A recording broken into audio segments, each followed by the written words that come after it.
everybody? Welcome back to Straight L's, because that's what we were doing yesterday. We were betting, that's for sure.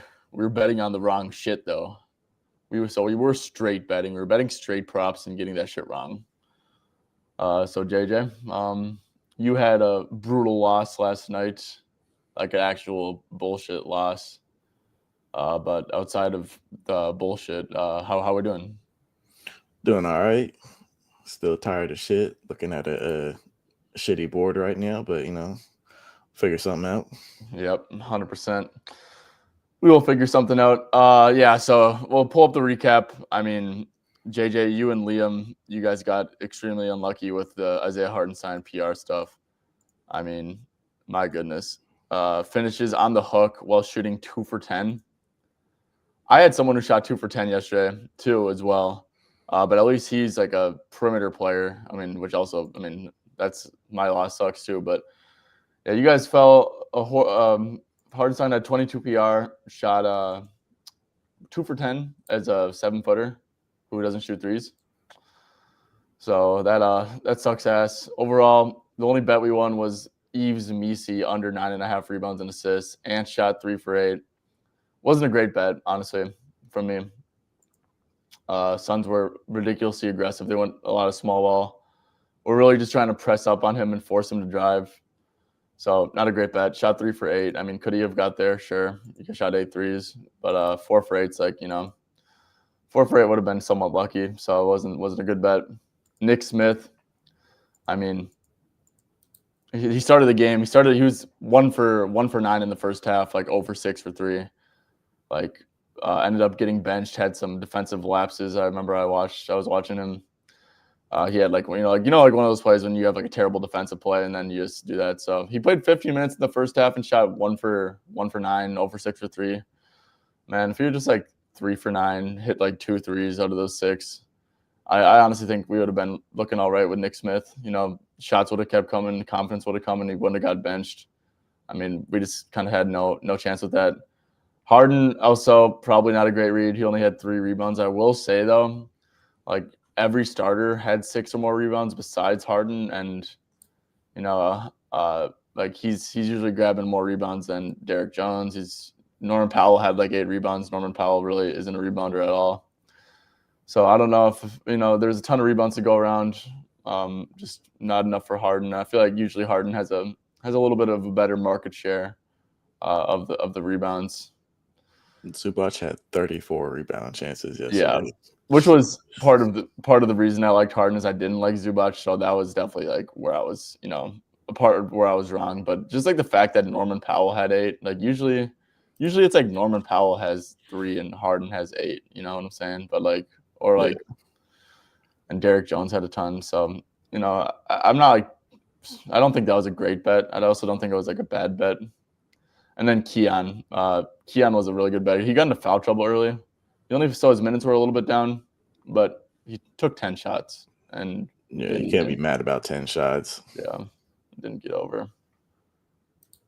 Okay. So yeah, I don't know. I feel like we deserve better in this. I went 0-5. I also had a Valanciunas double-double. I thought it was just a perfect spot for. I mean, he obviously started without Sarr. He had a really bad scoring day for sure. He got the rebounds. And then the Wizards got blown out by the Raptors at home, which I don't think we could place any money on any Wizards game until after the trade deadline. Yeah, and they played today, 1 out of 5 games. So yeah, even like the Valanciunas stuff, like I don't know, man. I feel like usually as a starter, he's playing like 23. He played 23 minutes. They got blown out, like I said. Thought it was a good spot for him to stay on the floor, given that Pirtle doesn't stretch the floor, and given that the pull-up shooting on Toronto is pretty non-existent. But bullets happen, and yeah. So kind of it's like I'm like cool. I'm chilling. I'm trying to like cope with it by just like making fun of myself. But yeah, realistically, it sucks going 0-5. It sucks when you have to like go on camera and be like, yeah, like I had lost a shit ton of money and maybe lost other people a shit ton of money too if they were tailing. So yeah, just gonna be level-headed and stuff. But yesterday completely sucked ass. I feel like we deserve, better. Maybe the reads weren't amazing, but definitely feel like we deserve better in this. So now, since we started tracking last Monday, a whopping 1.08 units. Oh man. Okay, well, with that being said, enough sobbing. Let's get into the research. So, guys, I have one play for today. Like I said, board's tough to read right now. There's a lot of back-to-backs, a lot of questionables. And right now, I just want to force. I want to force. I want to have some quality picks today, honestly. And it's like, yeah, we're content creators, right? We're content creators. We need content to create stuff around, and our content is the bets that we make. So, I think the more important thing to us is definitely winning and providing quality content. So, like, I do feel bad on days like this when we got hundreds of people in here tuned in waiting for picks, and there's only one official one. Like, I hate when that's the case, but at the same time, I'm just never going to be a guy to do a pick for the sake of content, and if I don't truly believe in it. So yeah, yeah, guys, get those comments going. Like I said, all this research is done by Props Madness, best tool on the market. Like I said, everyone who is looking to bet for real, I don't think you can do it without Props Madness. It is all-in-one tool. It's going to keep on getting better and better and better. So yeah, we'll showcase this off with this play that I'm about to give out, and all the comments that we have. We'll research them with Props Madness. So code SB25 is 25% off every single month. And yeah, another thing, guys, if you are on YouTube, please drop a like, drop a sub. We do try our best to give you guys actionable information on betting, especially NBA betting, which is obviously what we're doing right now. And so if you guys do appreciate that, it's a free way to support, and we appreciate it a ton. So how many potential rebounds did Harden have? I don't know. Like I said, 8. Did he have a lot or no? He had 8. Okay, so yeah, that's not good. Not good at all. Okay. All right, yeah, like I said, guys, get those comments going, because we are going to be super reliant on you guys for comments for stuff today. But we'll go game by game after I give out this first pick and break down the injury reports, break down how we see the game playing out, potential in and out scenarios, and leans and stuff like that. Actually, I'm going to start off with my lean first. I have a very strong lean, and it's on stuff that I usually don't play. Maybe that's because I'm trying to fish for after an 0-5 game. So the spread on this game, Portland Orlando, it's actually a spread pick. I really like Portland here. I saw 5s earlier. I feel like this is just such a good sell on Portland coming off of that Bucks game where they went balls to the wall with Dame in town. It was like the crowd. That was the best crowd they're going to have all year at home. The most engaged crowd they're probably going to have, just given Dame is back. And they wouldn't really try hard. They played like an 8-man rotation. They didn't play any of their young guys, or like their young guys that are like fringy, like they really played up their guys massive minutes. And I'm just willing to buy on this Magic team. I think this Magic team is like very healthy. Like if we go to the Magic injury report, like I said, guys, I'm not like a professional bettor. I'm not a professional spread bettor for sure. But this team is fully healthy outside of Mo Wagner. I believe Suggs is going to play. I could be wrong here. But I do believe Suggs is going to play. And I just think that the Magic are, Magic at full strength versus a Portland team that's like, that needs to lose games. I think, first of all, I think they're being a little bit overvalued due to just like, playing a great game against Milwaukee in national TV. And then I think that the Magic have been struggling for sure, but just full strength. I'd like to think that they win by 5 or more than they don't against a tanking Portland team. So very strong lean there. Like I said, I don't feel confident giving out spread picks as official picks because, like I said, it's not my niche. It's like I don't have power rankings and stuff like that. So like I can't project out a number because I just don't know. I don't know that stuff. But I mean, JJ, do you kind of agree with my quote unquote handicap of that spread? Yeah, I do. When you come off a high game, usually come back down to earth eventually. So usually it is the next game, especially like when it's an emotional game. It's similar to football as well. Like those high emotional games, usually you get fucked up the next game. So the Magic have that ability to do that. Yeah, I might try to take that into like a handicapping process and fade a Blazer, you know, because I do think that like the young guys start to get. Also, like I said, you know, a lot of these role player guys, we don't have lines up for them yet for the Blazers, but like I said, I think this is a good buy on maybe some of them because they really just played like 0 minutes due to Portland going balls to the wall. Same thing with the sell on the starters, and especially if you think that maybe like Orlando wins, maybe they win by margin. Maybe it's a bad minute spot for some of the Portland starters and a good sell spot. So obviously Magic defense are giving up like 100 points a game. And against Portland, you know, they might be around like the 90 to 95 mark or something. So yeah, that's just a little food for thought for Magic Blazers. But anyways, guys, let's get into the official play, only official play. Like I said, I apologize, but I'm just not going to force stuff out for the sake of content. Don't think it's ethical stuff. And yeah, I'm not going to do that. Only play, Jaden McDaniels over 19.5 PRA, minus 120 at Bet365. So Naz Reid did not play last game. He obviously has props listed. I do really like Naz. I think he's in a great spot if he does play. But we just don't know if he's going to play. If he doesn't play, that would definitely benefit Jaden a fair bit. Mike Conley, good chance he doesn't play in my opinion. He played 30 minutes on the front end of a back-to-back. Now they play the Jazz. I guess he is a former Jazz. Maybe he does want to play. But I don't think that the Wolves medical staff probably wants him to play coming off of a 30-minute game on a back-to-back. If we look at his back-to-back stuff, he has played a few this year, but 23, 25, 18, 21 minutes. So Mike Conley, I think there's a fair chance that he sits here as well. Also, as a Wolves fan, you know, there's a 7-point spread, and we've been playing good basketball, so I think the spread's actually accurate. I do think that Utah looks to be pretty close to full strength. You know, they got some decent players. John Collins could be back. The only people who are questionable are Kessler and Collins. So this team is actually pretty healthy. And, you know, just Minnesota back-to-back, kind of coming off of an emotional win against the Suns, whom they do not fuck with whatsoever, besides Ant and KD being butt buddies. Wolves and Suns, you know, this is just kind of a letdown spot. So I do, you know, it's always like fair to question like, oh, is it going to be a blowout? First of all, Timberwolves really never win by margin, and then, yeah, it's in Utah, second night of a back-to-back. So I like the game to be close. A lot of yapping about Timberwolves shit, but okay. Without Dante, this is the big thing. Without Dante, Jaden's been playing great hoops. 20, 24, 35, 25, 20, 23 PRA. So over in every single game without Dante. Minutes have been great. Just like watching Jaden, he's been, you know, very confident. He's kind of switched up his play style. Instead of like settling for threes, he's been slashing a ton.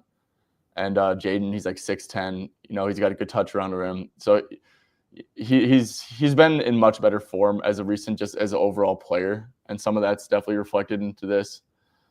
But yeah, 100% hit rate without Dante. The Jazz are kind of like the perfect matchup for role players because if we go to Ant, first of all, they play a ton of. So if we go to Ant, they're fourth against the pick and roll handler, so they're pretty aggressive in pick and roll scenarios. They play a ton of zone, which is just going to make the role players touch the ball more naturally by default.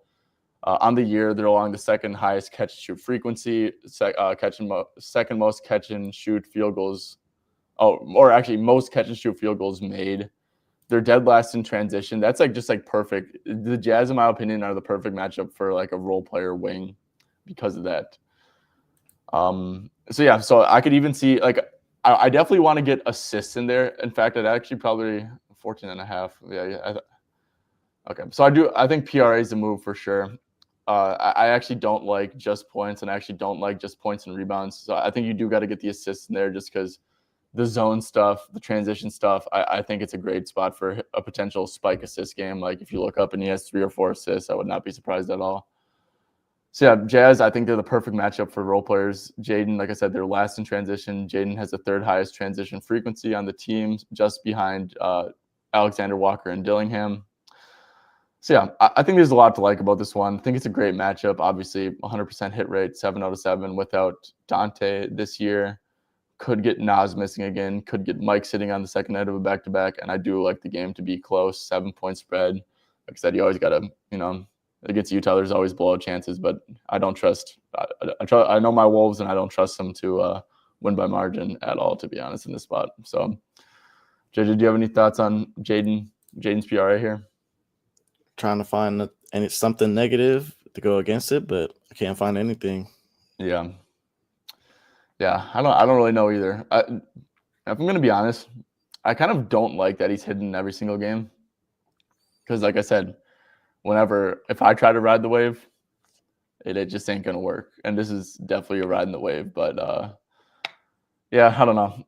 If you just like trust the numbers look at the numbers without Dante, look at the Jazz and how their defense is constructed. Yeah, I mean the matchup is there, which helps. Yeah, you're not just blindly riding the wave, Yeah, for sure. So, I mean, you just gotta trust it. Yeah, man. I mean, shit. Like I said, just going 0-5 definitely kind of makes you second guess your picks the next day.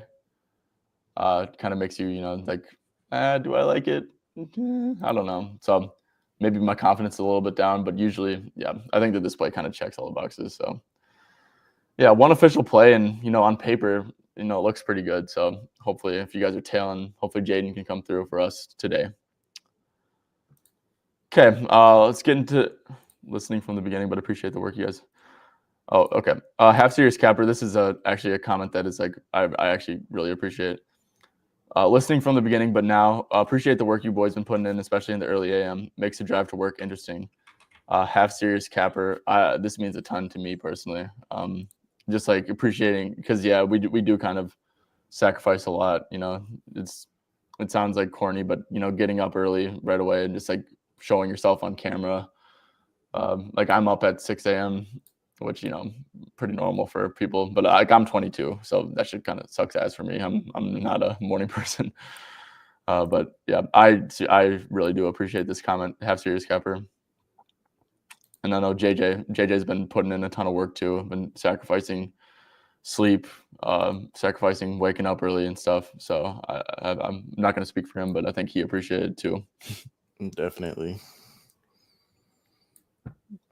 Okay, let's start to get into some of the comments. I'm going to go over all the comments, and then once we get through the comments, we're going to go game by game and look for props because, like I said, this is supposed to be a show around giving out picks, and I hate when we just have one, especially when it's like an hour-long show. I might have one, but got to research it a little bit. Okay, cool. Awesome.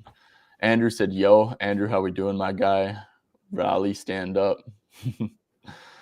Tommaso, hey, guys, comeback day. Let's go. Hell yeah, Tommaso. I hope. Oh, okay. Awesome. And I was prepared to lose electricity and have to relocate. My mom just sent me a text. Did you hear that go through? Yeah. Yeah. Okay. That's weird how it does that. But yeah, we're not losing our electricity. Let's go. Okay. Jalen Green over points. So yeah, the more I think about this, the more I actually do kind of really like it. Me and Liam talked about this, and we both kind of agreed with this. Head-to-head stuff was really good recently. They played twice recently. This is like one of the first games of the year.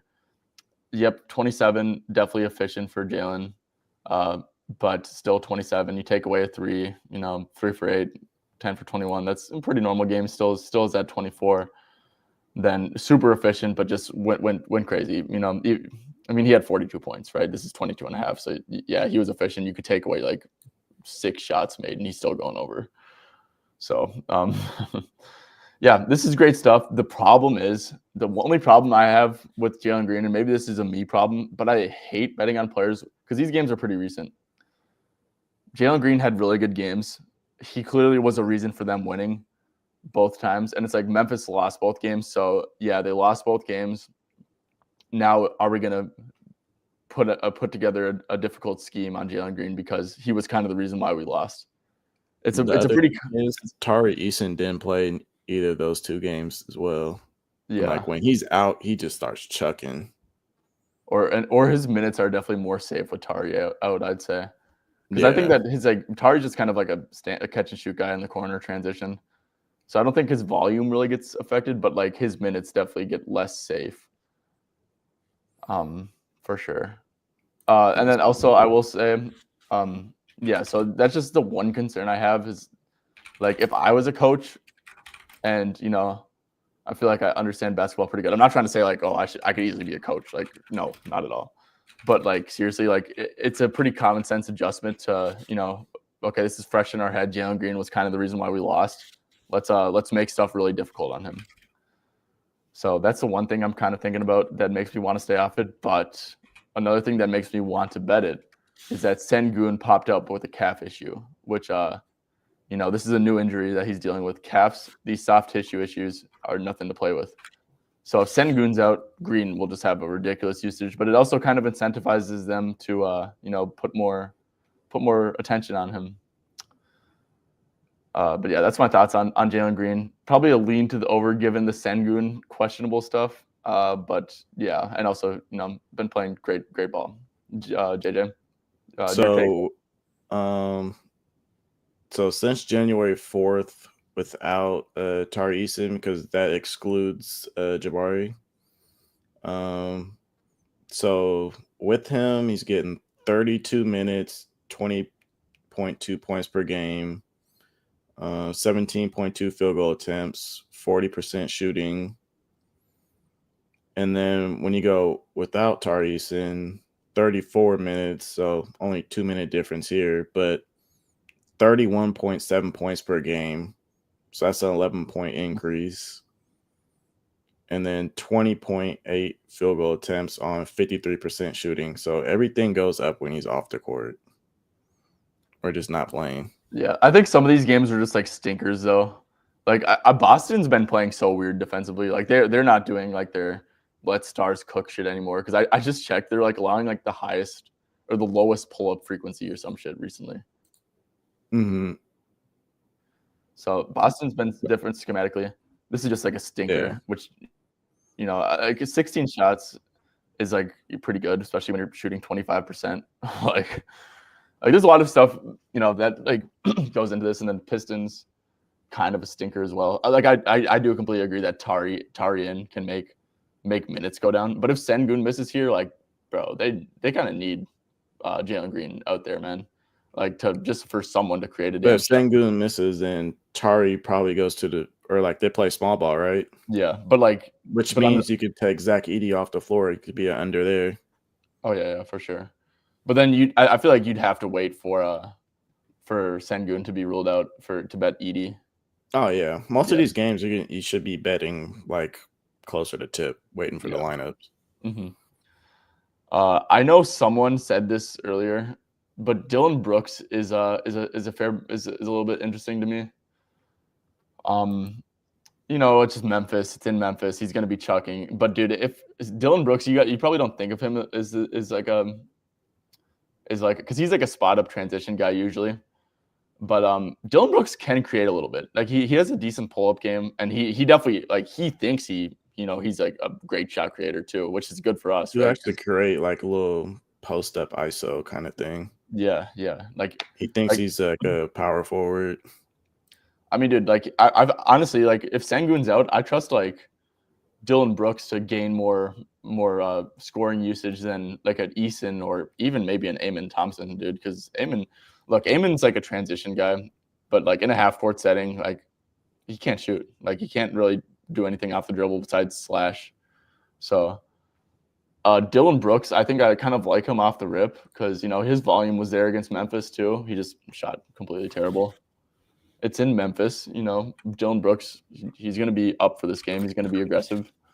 He shot 2 for 15 last game in Memphis. We were on his over, which, unfortunate. But what do you think about Brooks 13.5?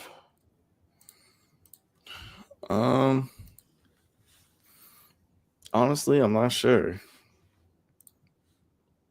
Let me look into it just a tad more.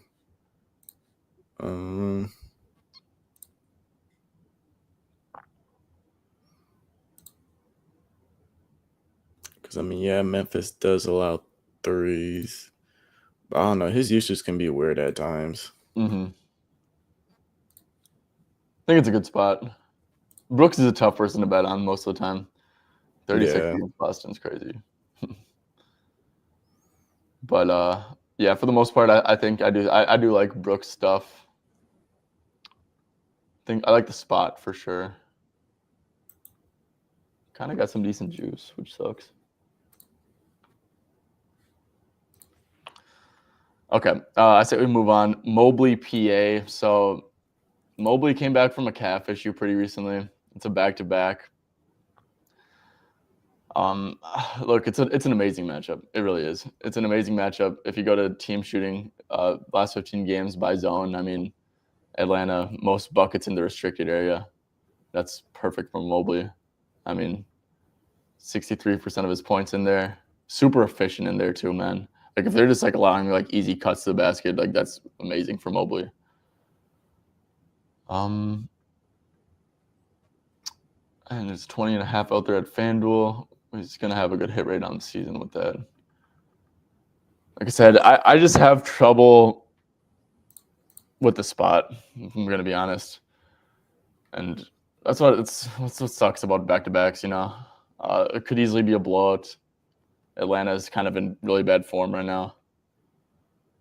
So 10-point spread. It's in Cleveland. Is Donovan Mitchell going to sit?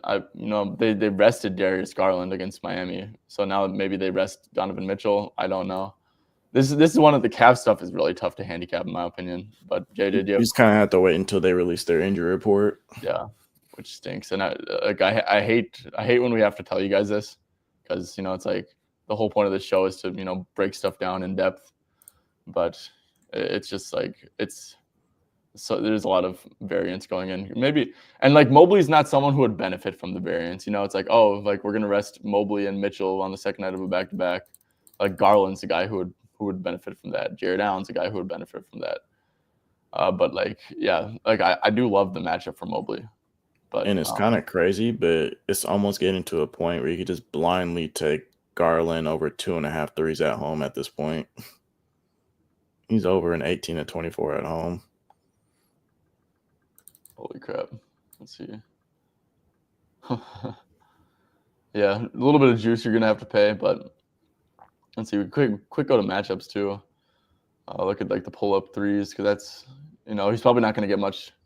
Maybe he can do a little catch and shooting stuff, but even against tough pull-up matchups, like he's still done well.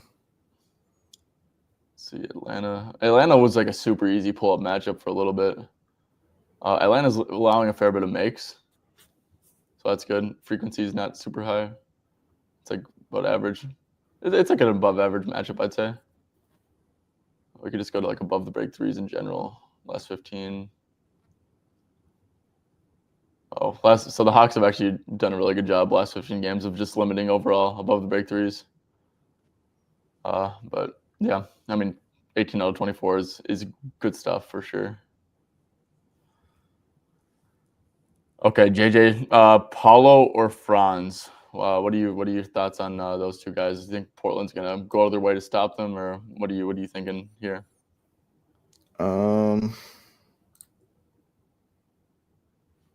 Let's see.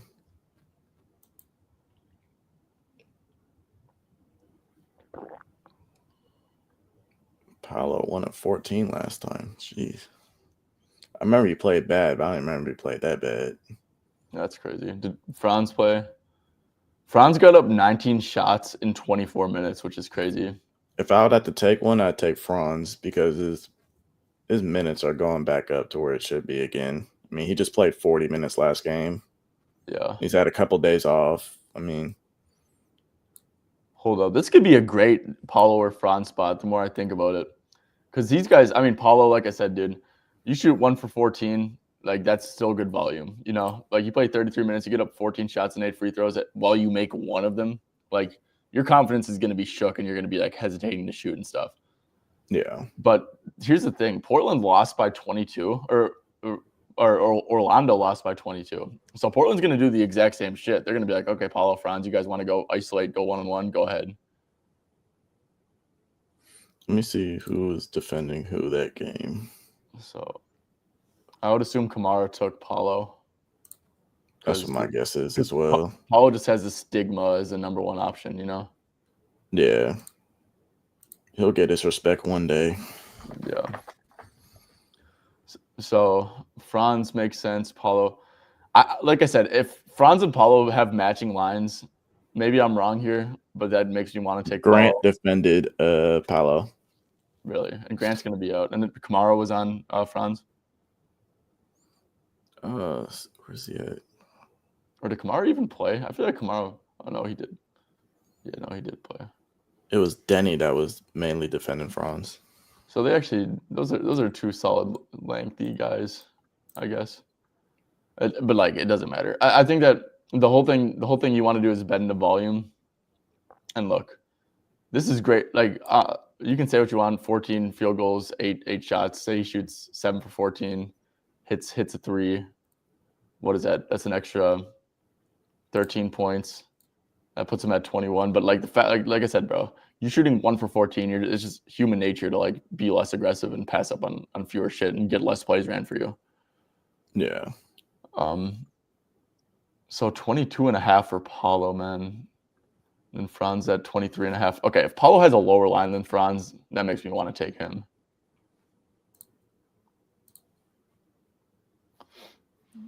They both have the same line. Or maybe even just some unders on the role players. I was thinking under on KCP. I could get behind that. Because that's what I was leaning as like my official play. I actually like that because Suggs then both plays under in 7 of 8. The only over was against the Nets, which I mean, that's early on the Nets in general is just catch and shoot 3, so it makes the most sense. But I mean, if you look at like the last 3 games that they played together, 6 attempts, 7 attempts, 5 attempts, and then the rest of the games 9, 5, 6, 7. So he's most likely not getting 9 attempts here, right? Yeah. Especially if these two are probably going to try and take over again. So even let's see if we filter it for 8 attempts and 30 plus minutes, right? 8 or less attempts, 30 plus minutes.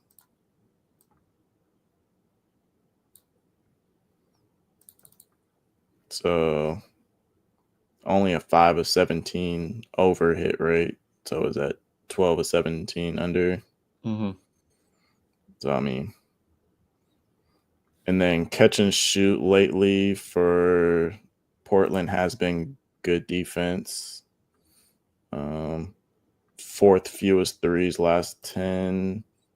3rd lowest frequency. Yeah, so they've just been like kind of saying, okay, we'll let you guys go one-on-one. And if you look at, I'm going to look at Paulo's stuff. I mean, Paulo's more of a mid-range guy than Franz for sure. I mean, Portland is like totally cool with you living in the mid-range area. Yeah. So to see players who's guarding who, if you go to NBA.com and you go to the game itself, you go to box score, and then you'll see a tab. Actually, I'll just screen share it. I don't know what the fuck I'm doing. Yeah. Here, we do this. Screen share. Application window. Oh, look, it's not up. Let me see this.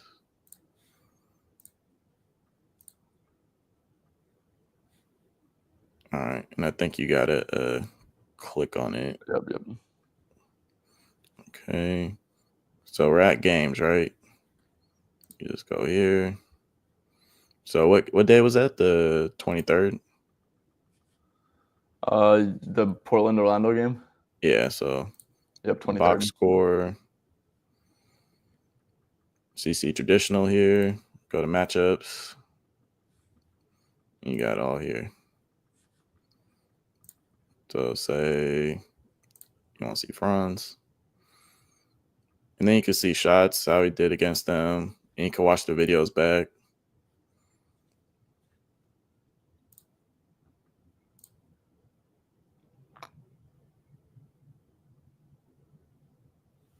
All right. Look, I really like Paulo the more I think about it, to be honest with you. I think that 22.5 is a is a good lineman. I really do. Let's look at He's been playing really bad. Like, really, really bad, man. I don't know if that's sticky. I hope not. I mean, let's watch all his shots. Even, like, free throws, bro. He hasn't even been, like, making free throws. What is going on, Paolo? Just easy switch. Very minimal help. His only make is and one.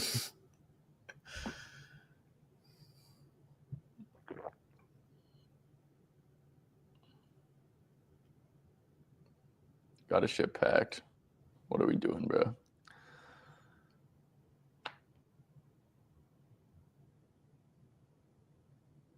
I mean, that's a shot he usually makes.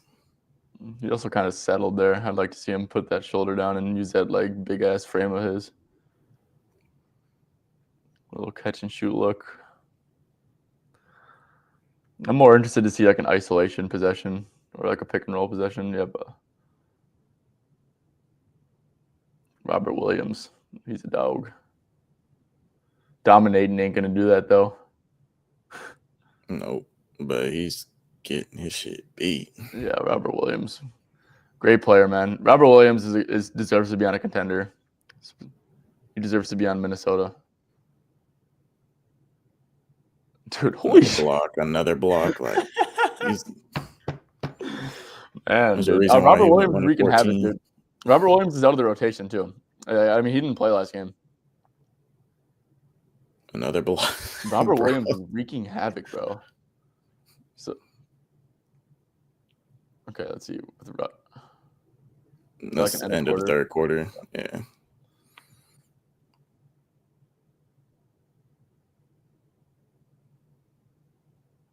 That's a fine look.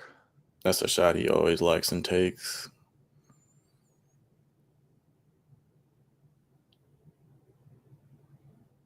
I'm not a fan of that from him, but that he likes. Usually he makes. You got to take that matchup, but then you got the help. Floater usually is there. Like, he's out of it at this point. Yeah, then didn't take a shot for the final 8 minutes. He's like, okay, I can't shoot for shit. I think Franz went like stupid in the fourth quarter in this game too. Yeah. Look, Robert Williams is clearly having a really good impact on that game. He's not in the rotation. Like, it's DeAndre Ayton and then Klingon. Klingon's fine rim protector, but he ain't no Robert Williams. Yeah, look, guys, I think that Paulo makes a ton of stuff. Paulo stuff makes a ton of sense. I don't know what's PR 30 and a half, 29 and a half. So that would be 7 rebounds. Doesn't seem like a crazy ask. Look, I'm in on Paulo stuff. I don't know if I'm gonna make an official play. That was a very long recap of that, but yeah, Ellis last. Okay, I feel like we move on. But you endorse Paulo Franz stuff. You think that they get pretty vanilla coverages? I would think so. I mean, it's just whoever you like more between the two is like who you go with at this point. Yeah, I think they're both in good spots without if Robert Williams is not going to play. Yeah. Yeah, I lean Paulo personally. Yeah, Ellis last is crazy. Yeah, fucking annoying. Yeah, I guess Andrew, we just went over that. We like both of them. Franz, PRA. Look, I probably would leave assists out of it for both these guys. They're clearly fine with, like Franz literally had 1 potential assist against. Wow, that actually could be interesting. Franz under assists. He had one potential in 24 minutes against Portland. We're getting a 4.5 line. Go to with Banchero. Only 8 potentials in that game that he had 7, 6, 8, 6, 7, 4. He got hurt in that game. 9, 1. JJ, this could be a little interesting. I mean, let's go to. Ooh. He's had a max of 8 potential assists with Paolo while playing 30+ minutes. He only averaged 3.8 assists with Paolo last year. Maybe he's a better playmaker now. I think that's a fair argument. However, clearly they're fine with Paolo and Franz kind of going one-on-one against them.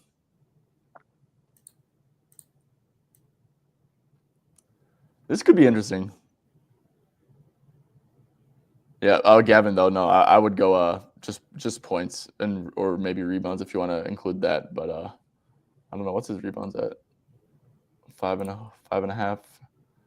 Looks like he played 40 minutes last game, dude. So I think he's off the minute. I know it went to overtime, but I think he's off the minute restriction. I would go points and rebounds if you want to take the over. Yeah, me too. He's over in all 4 with points and rebounds at 28.5 with 30 plus with Paolo. Oh yeah. Shit minutes there.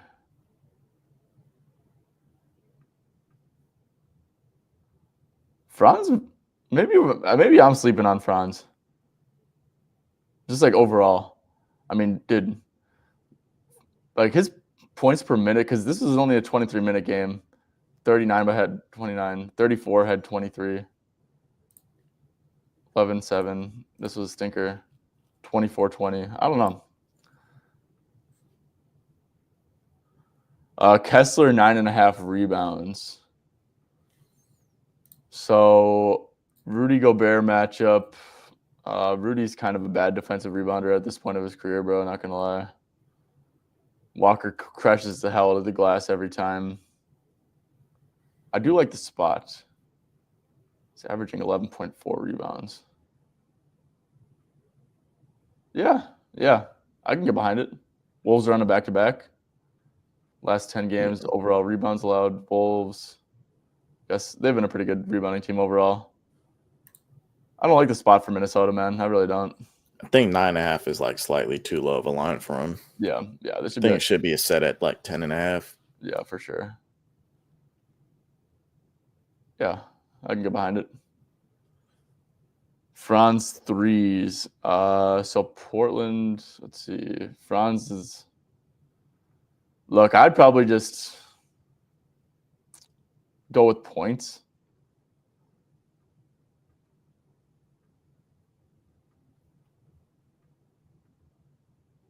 Shot 0 for 3 against Portland. Got up 10 last game, which is pretty cool. I'd probably just go with points. Franz, I don't trust Franz really to shoot threes. We go to like above the break threes because he's not corner camping. Above the break threes overall. Portland's allowing the 4th fewest attempts. I'd probably stay away if I'd just go points. Yeah, Franz over 28.5 PR. Yeah, we endorse it. Denzel. Yeah, Loki like the Franz under assists. KCP play was also good. Yeah. Yeah, that one's gonna be an official for me. Okay. KCP under. What's?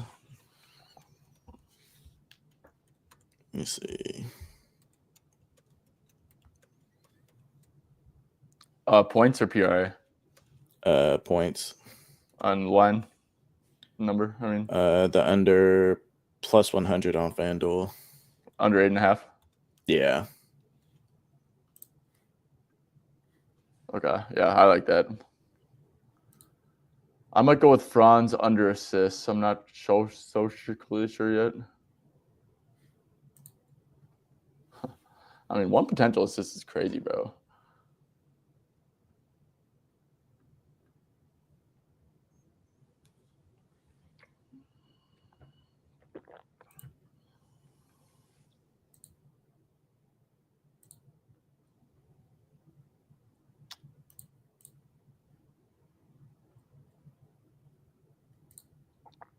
And I know Franz definitely does a lot of pick and roll stuff. Blazers allow the 2nd fewest points per game to the pick and roll man.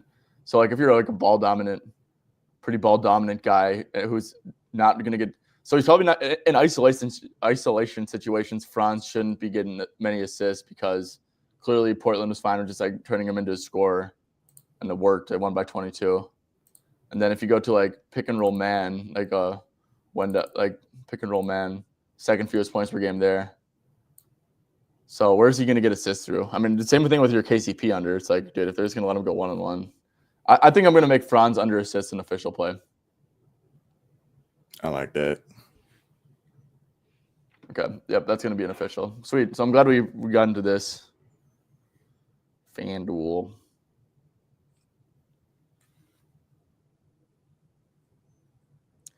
Franz Wagner. Minus 104 on FanDuel. Yep. Sending it into the Disky right now. So sweet. Yep. Best price on FanDuel. Love to see that. FanDuel, sponsor the show, please. That'd be sweet. I don't know if we get enough viewers for that, though. Not gonna lie. Okay. So yep. Let's quick get the banners going. I know I typed it in for JJ's. JJ's official play, KCP under 8.5 points. This play is actually pretty correlated to that too, right? Mm-hmm. I mean, because under 4.5 assists, minus 104 FanDuel. Next best prices for people who don't have FanDuel, it would be minus 110 MGM and ESPN. Let's see, DraftKings. Oh, DraftKings actually has minus 105.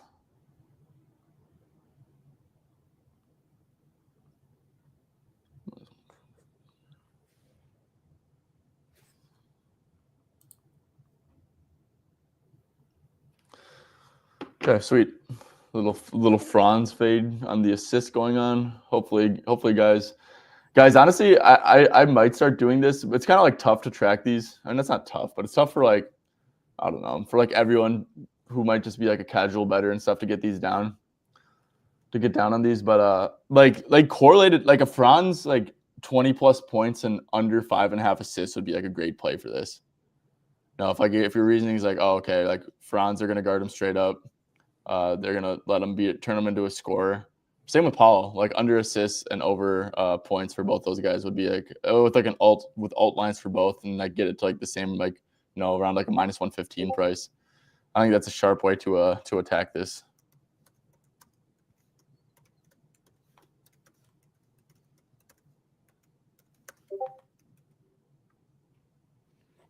Okay, sweet. 2 unders, so we're officially a sharp show now. So we've given out 4 plays officially. This was the first play that Liam gave out, Isaiah Collier under. So we have 4 plays and 3 unders. So now we're back to being sharps. Now we just have to actually be sharp. Yeah. Okay, let's move on to another game. Let's see. What's the game? So, like I said, we talked about Atlanta and Cleveland. Look, I'm going to give out a lean. This is on the lotto. I really like Risa stuff. Cavs give up a fair bit of spot up stuff. They give up a ton of stuff. So, dude, I cannot talk. Risa Shea. So, he actually, 24% of his points are corner threes, and then only 15% like are above the break. So, he's like a corner camper. Cavs definitely leave the corners pretty open. If you look at that right there. Then also like if we go to like zones, or no, where's the zone stuff? Yeah, corner threes. Cavs definitely leave the corners open. I mean, that's just what happens. Like they're second against the pick and roll, man. So they leave the corners open. They like to pack the paint, so yeah, all that help comes from the corners. Mm-hmm. Yep.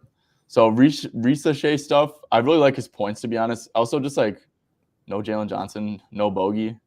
Those are 2 pretty significant people out. He's done a fair good job. He got hurt in this game.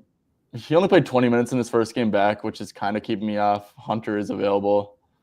But Risa Shea, we did put Reese's. Oh my gosh, bro. Reese's Pieces. Yeah, we put Shea. I'm just gonna put him Shea for short. We put Shea, CHER Shea, in the lotto for 2 plus 3s. It's plus 180. I do like that. I also just like his points. He had some pretty good games against the Cavs. 17, definitely shot efficiently, but good volume for a 9.5 line. And also shot efficiently here. But yeah, reset. Oh my gosh, bro. Zachary stuff I like here.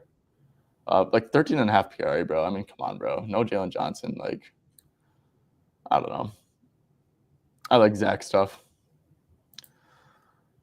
But let's see. We talked about Minnesota and Utah, Houston, Memphis. We talked a fair bit there. Let's go to the Lakers and Wizards. This is another tough one. Like, are the Wizards gonna rest people back to back? I don't know. Could they? Yes.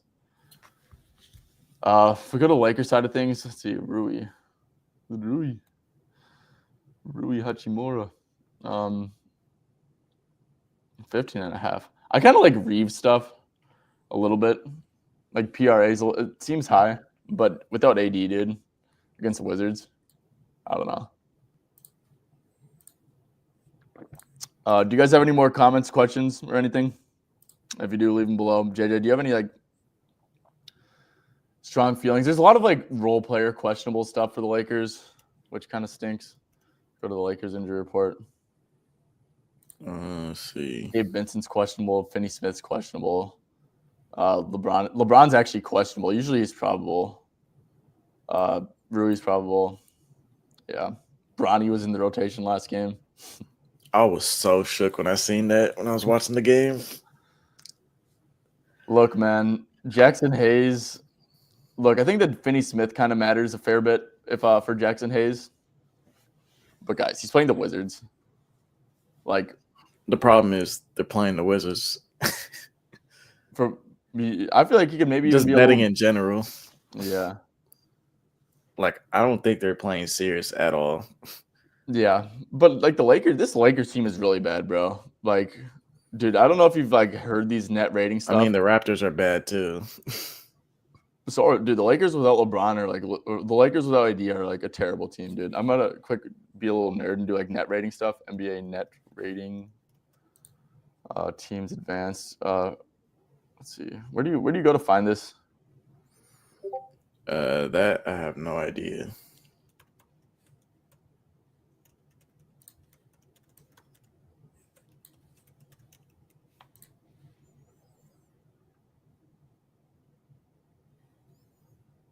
So Lakers are like a bad team in general. Okay.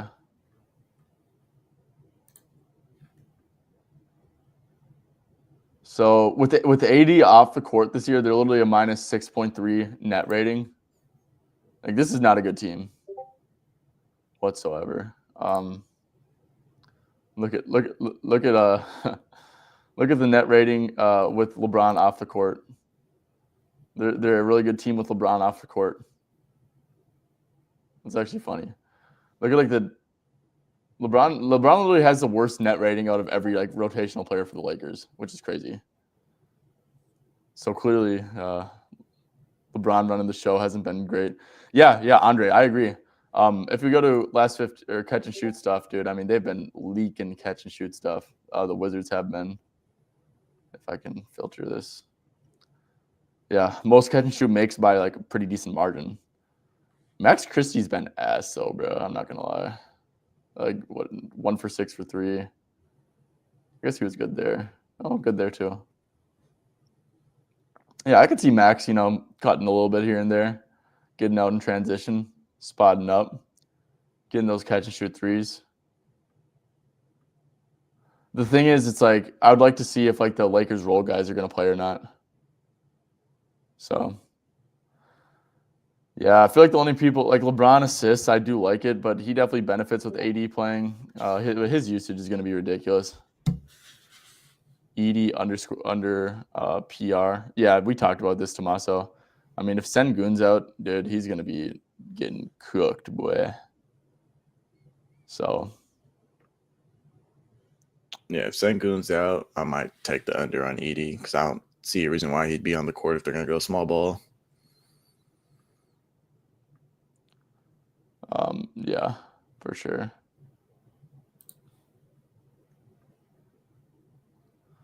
And then Adams is still questionable as well, huh? Mm-hmm. So they'll be going really small then. Donovan Mitchell rebounds and assists over. Yeah, Hawks have been leaky with assists. Look, Donovan Mitchell, like the Cavs have been really minute conservative this year. First of all, I don't even know if he's going to play with the back-to-back. I also did big spread at home. This kind of seems like back-to-back. Like Garland rested. This kind of seems like a game where even if it's close, Mitchell's playing 30 minutes and Garland's playing 35. I don't know. That's one thing I've noticed from the Cavs. It's super minute conservative, super long-term focus, which is good for them. It's good stuff from their front office. But from a matchup perspective, I can definitely get behind the assist angle. Just the Hawks. They've been limiting pull-ups. They have been been a little bit aggressive, especially with Onyeka Okongwu in there, who can move better, and Clint Capella, but also doesn't really protect the rim much. So you might as well have him up against the pull-up guys, pick and roll guys. Yeah, so I can definitely get behind some Mitchell assist stuff, but at the same time, I think you are risking a little bit with his minutes, in my opinion. Let's see. JJ, yeah. Would you have a take on Donovan? Not really.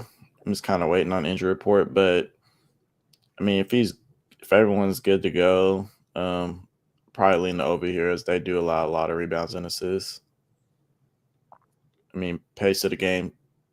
Well, it depends who controls the pace, but I know Hawks are probably going to try and play fast. So Cavs do too, though. Cavs play fast. They do? Yeah. Oh yeah. I think they're top 10 in pace for sure this year. 238 the last 10 games. Or like 11th lowest last 10. Oh really? Yeah. That's odd. Oh, big spread, big total in this game. Around 240. Mm-hmm.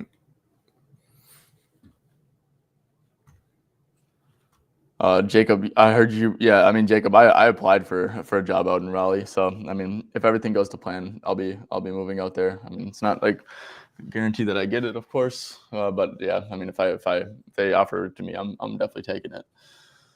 So yeah, Jacob, why are you from North Carolina out there? Are you from Raleigh? I'd actually, like seriously, you guys, I'm not gonna, if I move out there, I'm not gonna know anybody. So it's like I'm gonna have to meet new people. It's gonna be me and my dog moving out there. Nice here in Raleigh, sweet, dude. Jacob, honestly, send me a message on Twitter. Like I said, send me a message like I'm not on Straight Betting, but on my @Tyvan Klinger stuff, and I'd like to just like I don't know, ask you some questions about it and stuff, and we could chat. So that's sweet. Let's see. Blue Mamba said if Sengun plays, oh yeah, that's another big thing. Sengun, I guess we talked about that. Do you think if Sengun plays, do you think he can score a lot, potentially 30? Look, I don't like playing around with calf issues, to be honest, man. I really don't. He had 32. Looks like then they made an adjustment. Oh wow, and then he had 17. Really poor efficiency. So this is really good, really good volume from Sengun here, man. Mm-hmm. I mean, he has 20 shots, set 15 free throws. Like my goodness, that's great volume.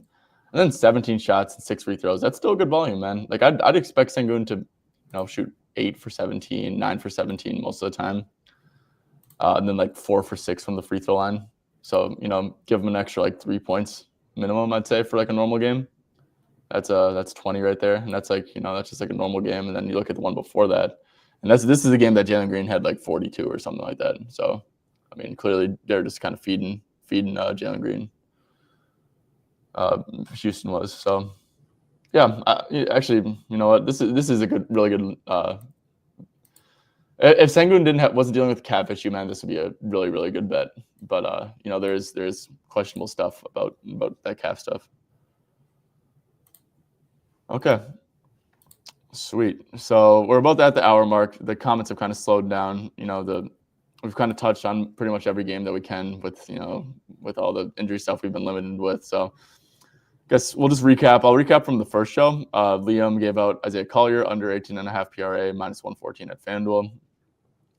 Basically, Utah has been like upgrading. So a lot of people are just off the injury report. The only people who are on it are Kessler and Collins, but Collins got upgraded, which is good. So he might play too. And then just like with like the 4 guards, the Sexton, Collier, Clarkson, and George, it's really going to put a cap on his minutes and usage. So I actually think that Ozzy's coming from a good spot here. Wolves defense is just like a solid unit overall. So I think this is a good sell spot, and I think he has a good read on that.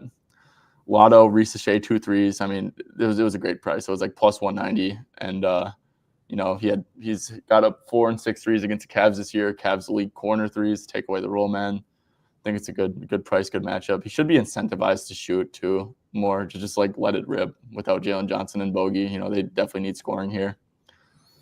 And then Naz Reid, 20+ points, dude. I mean, the Jazz. I'm on Jaden, but Naz Reid, he can get it going. The Jazz just absolutely give up the catch and shoot looks, the transition looks. think it'll be tough sliding for Ant if he's not going to be able to just like spam pick and rolls all game. Jazz just a terrible defense as well. So that was the lotto. My official play, Jaden McDaniels over 19.5 PRA. He's over in 7 out of 7 without Dante. Same thing with Nas. I mean, dude, if you're just like a role player against the Jazz, play a ton of zone. They allow like the most catch and shoot field goals on the year. They allow the most points in transition on the year. Jaden, one of the Timberwolves' better transition players. Just Jazz are such a good matchup for role players. And like obviously, he's over in every single game without Dante. And yeah. JJ, want to quick give the scoop on your KCP look? Yeah, so Paolo, Franz playing, definitely soaking up usage the last couple games as their minutes go up. If you look at the last 3 games, which is the only 3 games all 3 are played this month, 7 points, 7 points, 6 points with 6 attempts, 7 attempts, and 5 attempts. I mean, if you look at games with 30-plus minutes and 8 attempts, and he's under, and I believe 12 of 17. So, I mean, tough spot up matchup here as the Blazers allowing bottom 5 in frequency and 3-pointers made with catch and shoot. So very tough spot for him here. Yeah, absolutely. And then the main thing we talked about too is like if you just go back and look at the numbers, like Franz and Paolo had really good volume in this game. They really just let them go one-on-one, and yeah, I mean, and it worked. Portland won the game by 22 points, so no reason to go away from it. Just keep on letting game plan, especially off rip, should just be, okay, let Franz and Paolo go one-on-one. Let's limit spot ups. So they've been doing that anyway. So we expect Franz and Paolo to have really good volume here when it comes to field goals, and not so great for the other guys. And staying in correlation with that, I played Franz under 4.5 assists. I mean, the dude had 1 potential assist and no assists against Portland this year. And yeah, Portland, you guys won the game. Just do the exact same thing. Turn Franz into a scorer. Turn Paolo into a scorer. Let them isolate. Do the exact same thing. It worked last time. You guys, this game happened very recently. Should be fresh in their minds to keep the same scheme going. Another positive thing is that in the pick and roll, Blazers actually allow the second fewest points per game to the pick and roll man. So if in isolation situations, they're letting Franz go one-on-one, they're not really sending a ton of aggressive help. Should lead to a lot of shots rather than passes. And if they're taking away the pick and roll man, that's just like an easy way to get an assist is to hit your roll man. And Portland, doesn't allow that much. So yeah, I think my play and your play are very much in correlation, but hopefully that can come to fruition. We can get 2 easy winners, 2 easy under winners here. Definitely. Yep. Okay, we got one last question. We'll get to it. Gavin said Wells over 10.5 PA. So right off the rip, man, I hate betting on spot up guys against. I've actually faded Wells under against Houston in the past. It's a brutal matchup because Houston really does not allow much spot up stuff at all. Second, and Wells scores 40 of his points by just being a spot up guy. I will say Houston's transition has been getting worse because they crash the offensive glass so much. Yeah. So that's fine, but yeah, overall this is a pretty brutal matchup for Wells. At the same thing. He played 17 minutes last game, but that was a blowout. Minutes have actually been really good, even with everyone healthy. So yeah, that's his lowest minute total in a while. I mean, if we just go to the year, Wells has hit this line in 32 out of 42. If we go to let's put the big 3 up in there, and he's at 13 out of 22. Yeah, look, I think this is a fair set line because he's averaging 11.5 PA in the sample, slightly over more, but the matchup just sucks. So I'd probably also set this line at 10.5 if I was a bookmaker. So yeah, I'd probably stay off it. Yeah, it's a fair line in my opinion as well. Go either way. Yep. All right, guys. Well, if you guys are on YouTube, if you appreciate the content, if you appreciate the hard work we're putting in, the consistency, like and comment is a free way to support us, and like, comment, and subscribe is a free way to support us. And we're super thankful for everyone who does comment, who does watch these, and especially who does like and subscribe, because it really does help us out a ton. And of course, guys, if you guys are interested in betting for yourself, Props Madness, in our opinion, is the best on the market by far. it really has a ton of tools. It's going to keep getting better, and we we're partnered with them. We use it for all of our research. Pretty much every big, every person who bets in the NBA space does use it. So, yeah, we have a code SB25. It gets you 25% off every single month that you're subscribed. It's not just the first month; it's every single month. So yeah, if you guys are looking to get into betting NBA yourself, also maybe even WNBA once that comes back, because if you're unfamiliar with the WNBA, which I am personally, but I plan on betting WNBA. This is going to be a game changer for me. So yeah, Props Madness, shout out them. They're awesome, and highly recommend if you guys use that. We do have one last play that came in, so let's quick get to that. Ja under 6.5 assists, I believe the line is. I like it. Yeah, it's definitely so there's actually 7.5 that are juiced. If you want to play the juice, I think that makes a ton of sense. To be honest, if you can maybe find a juice reducer with it. Yeah, find a solid pair for it. Juice reducer. But yeah, I mean, he's played Houston 3 times this year. Houston's always tough against assists because they let guys go one-on-one. Yep. So 6 potential assists, 3 assists, 10 potential assists, 4 assists. And then they played him again. But I mean, just do the head-to-head filter. I mean, the filter with Jackson Bain leans under anyways. Yeah, they'll definitely let Ja go one-on-one, turn him into a scorer. So yeah, for sure, the 7.5 is great. Feels like a very safe leg if you want to find a juice reducer for it. But yeah, then he played Houston earlier this year and had 2 assists, 9 potentials. Only 24 minutes, but yeah, I mean, this is terrible potential assist numbers, terrible assist numbers overall against Houston. So, and yeah, Houston's won all these games. So why are you going to do anything different? Nope. They're continuing to just let Ja be a scorer. Yeah, great play. SF Niner. Bro's a Niner fan. I feel bad for you, but I also don't at the same time because you guys usually crush the regular season. So you guys got some good regular season stuff going on. But I do feel bad for you because you guys just have all these dominant teams that tend to flare out a little bit come big time when it's a big game. Okay. Well, that's going to do it. Make sure you guys tune in tomorrow. We have a special guest coming on tomorrow. I will post a thumbnail and post a graphic of it. But we do have a special guest tomorrow coming on, someone who streams themselves, who obviously bets on the NBA.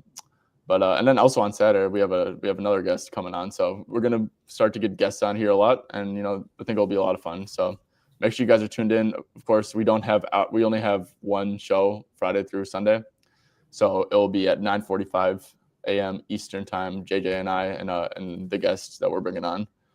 So yeah, look forward to seeing you guys then, and you guys have a good one.